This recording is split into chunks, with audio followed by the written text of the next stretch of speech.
tous, j'espère que vous allez bien.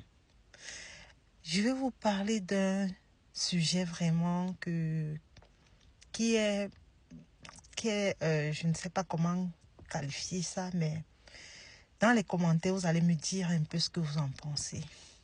En fait, il y a tellement de gens talentueux dehors qui ont du travail, qui ont même la possibilité d'avoir beaucoup de marchés, mais ils ont ce problème-là de confiance. Ils ont un réel problème de confiance. Il y a beaucoup de personnes qui savent bien faire leur métier, qui les maîtrisent du bout des doigts, mais ne savent pas comment satisfaire les clients. Je vous explique. Je prends l'exemple d'un menuisier.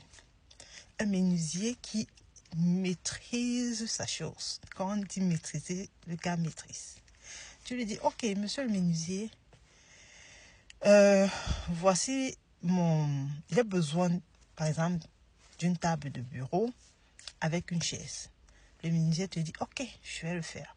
Monsieur le menuisier, tu penses finir ça dans combien de temps? Monsieur le menuisier dit, non, ça ce sont les petits trucs. Donne-moi même 2 semaines là, je te fais ça. Je dis, ok. Après une semaine, et vous fixez le prix, tout ce qui va avec. Tu payes même. Hein, et tu lui dis qu'ok, après, peut-être les travaux, peut-être tu dois me 70%, vu qu'il doit acheter le matériel et tout. Donc tu dois me 70% et les autres, le reste, c'est après livraison. Vous entendez ici. Après une semaine, tu appelles monsieur le menuisier. Il te rassure que non, viens tel jour. Ça sera après. Je dis, ok, cool. Après 3 jours, non, après 4 jours même. 4 jours de la date prévue du rendez-vous. Tu appelles monsieur le menuisier.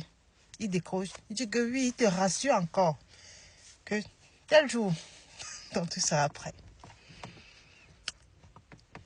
Après 2 jours, tu appelles monsieur le menuisier. Il ne décroche pas. Le lendemain, le jour du rendez-vous, tu appelles monsieur le menuisier. Il ne décroche pas. Tu portes tes clics et tes claques. Tu arrives dans sa menuiserie. Tu vois qu'il n'a rien fait. Même acheter le matériel, il n'a même pas acheté. Et de surcroît, on te dit qu'il n'est pas là.